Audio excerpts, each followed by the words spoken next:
महानगरपालिका शिक्षण विभागाच्या व्हर्च्युअल ट्रेनिंग सेंटरमध्ये मी प्रेरणा देसाई आपल्या सर्वांचं स्वागत करते आणि आजच्या नवीन तासाला सुरुवात करते। इयत्ता 8वी, विषय इतिहास आणि पाठ आहे सशस्त्र क्रांतिकारी चळवळ। या पाठाचा दुसरा भाग आपण बघत आहोत। मुलांनो, याच्या पूर्वीचा जो पहिला भाग आहे त्याच्यामध्ये आपण वासुदेव बळवंत फडके, चाफेकर बंधू आणि अभिनव भारत संघटना याविषयी माहिती बघितली होती। या मुद्द्यांवर आपण चर्चा केली होती। आज या व्हिडिओमध्ये आपण बंगालमधील क्रांतिकारी चळवळ, गदर चळवळ, Kakori cut, Hindustan socialist Republican association आणि चितगाव शस्त्रागारावरील हल्ला या मुद्द्यांवर माहिती बघणार आहोत। बंगालमधील क्रांतिकारी चळवळ। लॉर्ड कर्झनने केलेल्या बंगालच्या फाळणीमुळे सगळ्या देशामध्ये, विशेष करून बंगालमध्ये एक क्षोभ किंवा राग जो आहे तो उफाळून आला होता आणि त्यामुळे बंगाल प्रांत जो आहे तो पेटून उठला होता। स्थानिक उठावांच्या जागी व्यापक अशा क्रांतिकारी चळवळींचा राष्ट्रीय पातळीवर उदय होऊ लागला। देशातील विविध भागात क्रांतिकारी विचारांनी भारावलेले तरुण आपल्या गुप्त संघटना स्थापन करू लागले। मग त्या संघटनेची उद्दिष्ट कोणती होती? तर सगळ्यात पहिलं म्हणजे ब्रिटिश अधिकाऱ्यांना जरब बसवणे, दुसरं ब्रिटिश शासन यंत्रणा खिळखिळी करणे आणि तिसरं ब्रिटिश सरकारचा लोकांना वाटणारा दरारा जो आहे तो नाहीसा करणे आणि ब्रिटिशांची सत्ता उलटवून टाकणे ही त्यांची प्रमुख उद्दिष्ट होती। त्या दृष्टीने क्रांतिकारी संघटना स्थापन झाल्या। त्याच्यामध्ये अनुशीलन समिती नावाने एक समिती कार्यरत होती आणि ही जी अनुशीलन समिती जी आहे तिच्या बंगालमध्ये 500च्या वर शाखा होत्या। अरविंद घोष, बारिंद्र कुमार घोष हे या संघटनेचे म्हणजे अनुशीलन समितीचे प्रमुख होते। अरविंद घोष, बारिंद्र कुमार घोष आणि भूपेंद्रनाथ दत्त हे बंगालमधील प्रमुख क्रांतिकारक होते। कोलकाता जवळील माणिकताळा येथे या अनुशीलन समितीचं बॉम्ब तयार करण्याचं केंद्र होतं। बंगालमधील क्रांतिकारक चळवळीचे अरविंद बाबू म्हणजे अरविंद घोष, आपण आता नाव ऐकलं त्यांचं, हे प्रवर्तक होते। ते जहाल मतवादी होते। टिळकांना ते नेते मानत। वंगाच्या वेळी ते कलकत्त्याला गेले व त्या ठिकाणी नॅशनल कॉलेजचे म्हणजे सध्याचं जाधवपूर विद्यापीठ जे आहे त्या ठिकाणी प्राचार्य झाले। कलकत्ता काँग्रेसच्या अधिवेशनात त्यांनी भारताचे संपूर्ण स्वातंत्र्य या ध्येयाची घोषणा करून लोकमान्य टिळकांच्या नेतृत्वाखाली राष्ट्रीय पक्षाची उभारणा करण्याची आवश्यकता प्रतिपादन केली। सुरत काँग्रेसच्या वेळी त्यांनी लोकमान्य टिळकांसोबत प्रामुख्याने भाग घेतला आणि युगांतर हे बंगाली दैनिक त्यांनी सुरू केलं। बिपिनचंद्र पॉल यांच्या वंदे मातरम या इंग्रजी दैनिकातूनही ते लिहू लागले। काही काळ या पत्राचे ते संपादकही होते। या दोन पत्रांनी त्यांच्या उदात्त व प्रखर राष्ट्रीय भावना जनतेपर्यंत पोहोचवून लोकांच्या मनात स्वातंत्र्य ज्योत प्रज्वलित केली। वंदे मातरम मधील काही लेखांबाबत 1907 मध्ये त्यांना अटक झाली, पण त्यांच्यावरील आरोप सिद्ध होऊ शकला नाही। 1908 मध्ये अलीपूर बॉम्ब खटल्यात व इतर 38 क्रांतिकारकांसोबतच अरविंद बाबूंनाही तुरुंगात टाकले। सुमारे 1 वर्ष ते तुरुंगात होते। चित्तरंजन दास यांनी त्यांचा खटला चालवला आणि 1909 मध्ये त्यांची सुटका झाली। आपल्या बचावाच्या भाषणात चित्तरंजन दासांनी राष्ट्रभक्तीचे शाहीर, राष्ट्रवादाचे प्रेषित व मानवतेचे पुजारी म्हणून अरविंदांच्या कर्तृत्वाचे यथोचित वर्णन केले होते. सुटकेनंतर त्यांनी पुन्हा राजकीय आंदोलनात भाग घेतला. कर्मयोगी आणि धर्म या नव्याने सुरू केलेल्या साप्ताहिक पत्रातून ते लेख लिहू लागले. सभा, परिषदा, दौरे सुरू करून त्यांनी वातावरण सतत तापट ठेवले. सरकार त्यांच्या हालचालींवर लक्ष ठेवून होते. 1910 मध्ये त्यांना अटक होणार असे कळताच ते फ्रेंचांच्या अंमलाखाली चंद्रनगरला व नंतर पॉंडिचेरीला निघून गेले व तेथे शेवटपर्यंत राहिले. खुदीराम बोस आणि प्रफुल्ल चाकी. 1908 साली खुदीराम बोस व प्रफुल्ल चाकी या अनुशीलन समितीच्या सदस्यांनी कलकत्त्याचा मॅजिस्ट्रेट किंग्सफोर्ड याला जगातून नष्ट करण्याची योजना आखली, परंतु त्यांचा प्रयत्न फसला. कारण ज्या गाडीवर त्यांनी बॉम्ब टाकला ती गाडी किंग्सफोर्डची नव्हती, तर ती गाडी दुसऱ्याच कोणाची होती आणि या हल्ल्यात चुकून 2 इंग्लिश स्त्रिया त्या मारल्या गेल्या.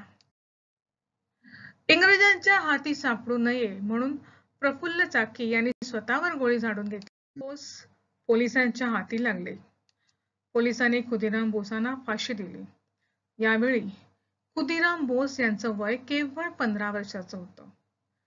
खुदीराम बोसांच्या या हुतात्म्याने सर्व हिंदुस्थान हळहळला. शाळा कॉलेजातील विद्यार्थ्यांनी सूतक पाळले. या प्रकरणाचा तपास करत असताना अनुशीलन समितीच्या कार्याची माहिती पोलिसांना झाली.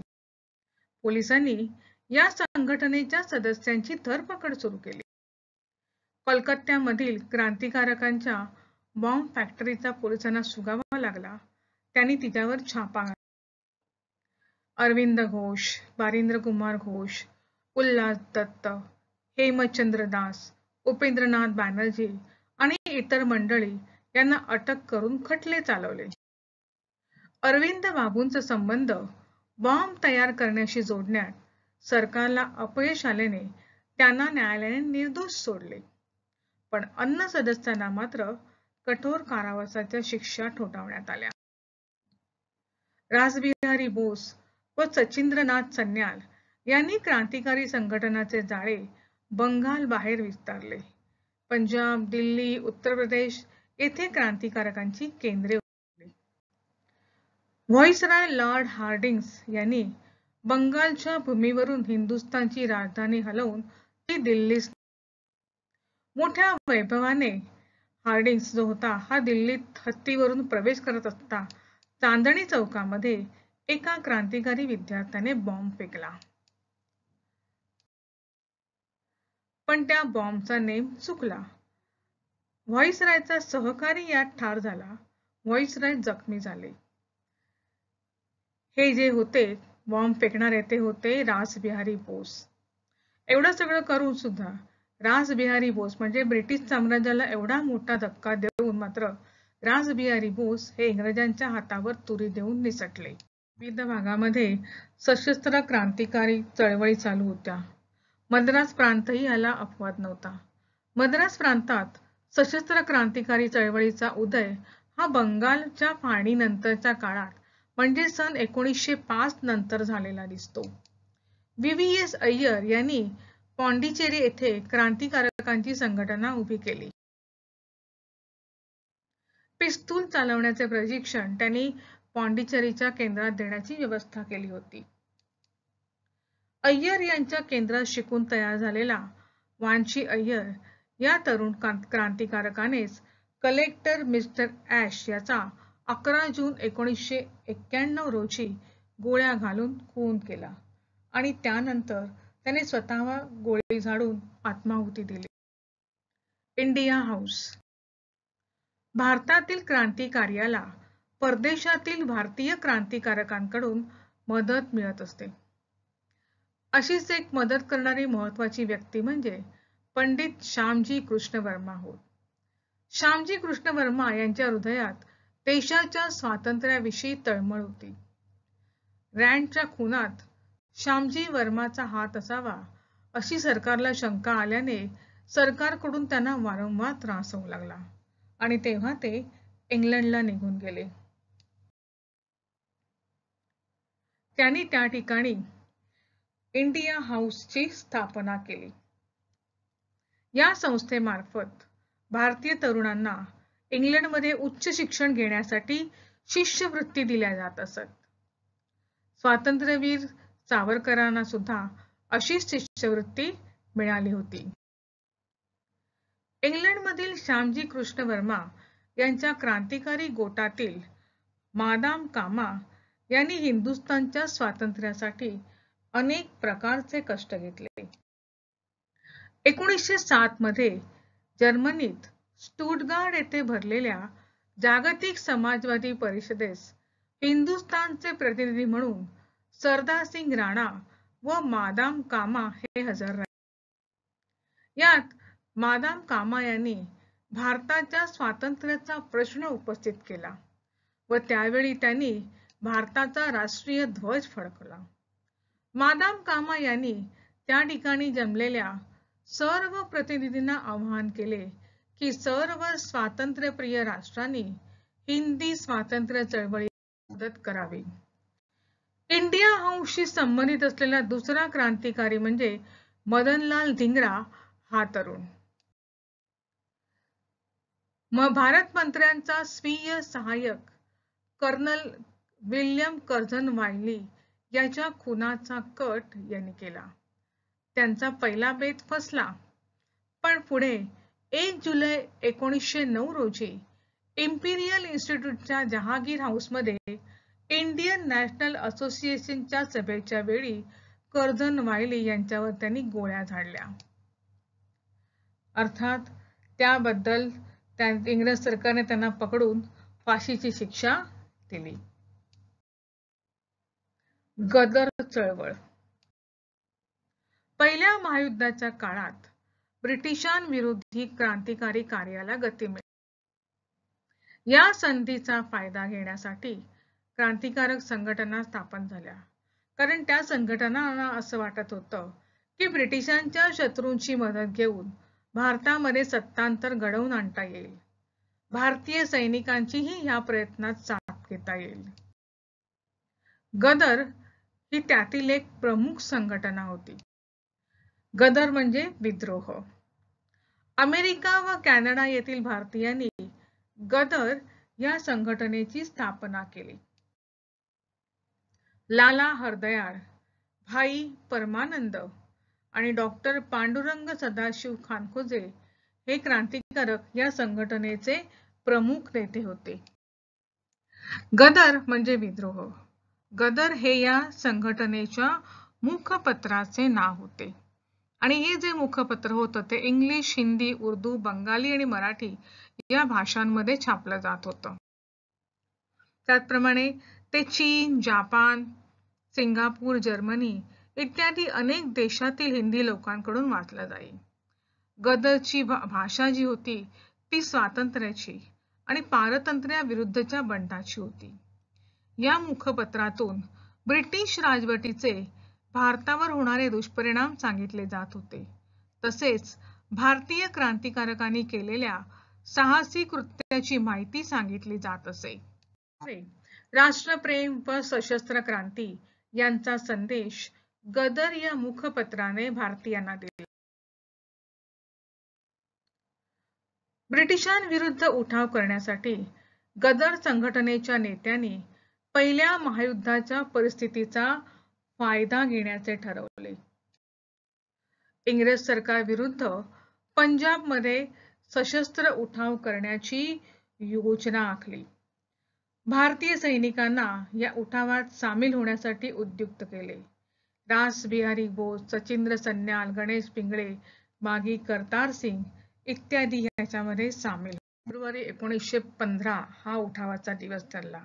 लष्करी छावण्यातही क्रांतिकारकांनी प्रवेश करून लष्करामधील भारतीय सैनिकांना उठावात सामील होण्यासाठी प्रेरित केले. रासबिहारी बोस आणि विष्णू गणेश पिंगळे यांनी या उठावाचे नेतृत्व करावे असे ठरले. पण किरपाल सिंग नावाचा फितूर व इंग्रजांचा हस्तक या कटात सामील झाला. त्याने सरकारला अगोदरच बातमी दिल्याने सरकार सावध झालं. त्यांनी क्रांतिकारकांच्या गोटांवर धाडी घालून शस्त्रास्त्रे व कागदपत्रे जप्त केली. क्रांतिकारकांचे जवळजवळ सर्व नेते जे होते ते पकडले गेले. गणेश पिंगळे जे होते ते इंग्रजांच्या हाती लागले. इंग्रजांनी त्यांना फाशीची शिक्षा सुनावली. रासबिहारी बोस मात्र निसटून जाण्यात यशस्वी झाले.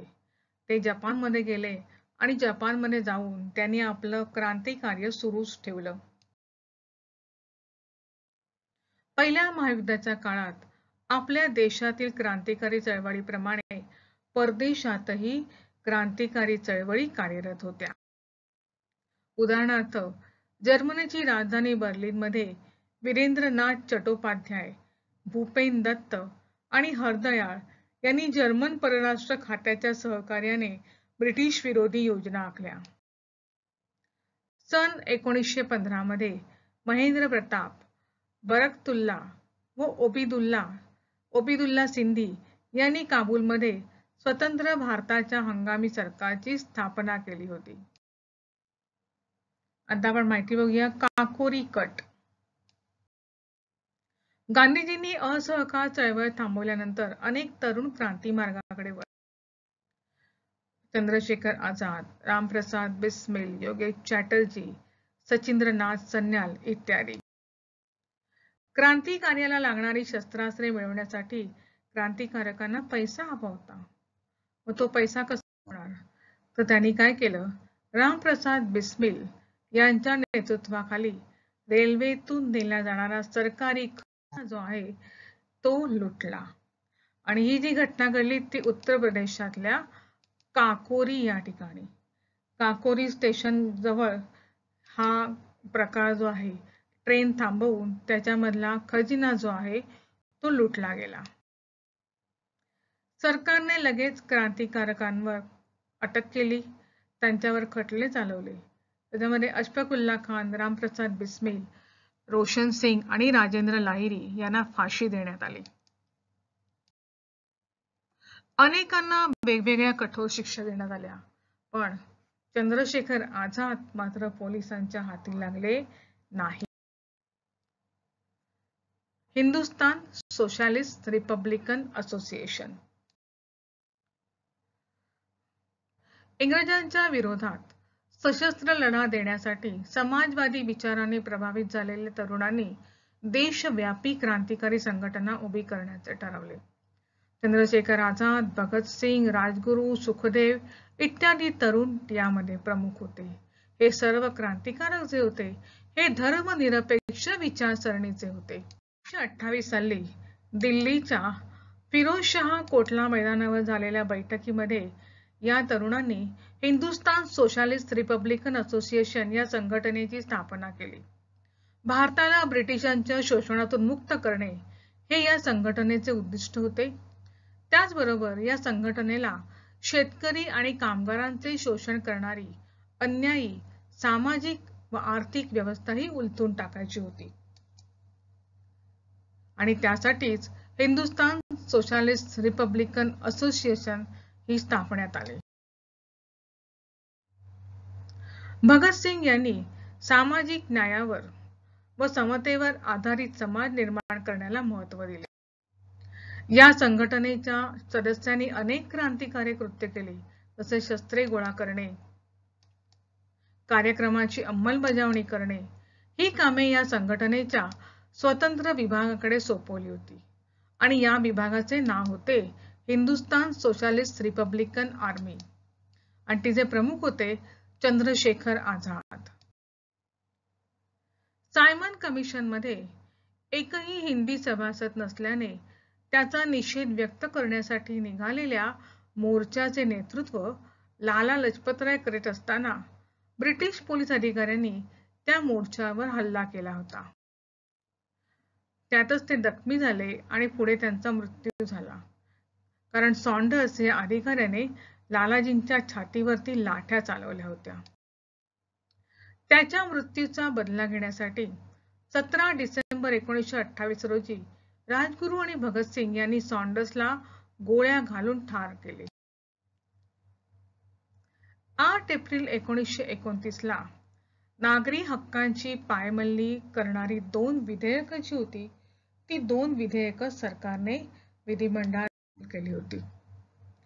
आणि ही ज्यावेळेला मध्यवर्ती विधिमंडळात दाखल केली होती तेव्हा त्याचा निषेध करण्यासाठी भगतसिंग व बटुकेश्वर दत्त यांनी मध्यवर्ती विधिमंडळात बॉम्ब फेकले.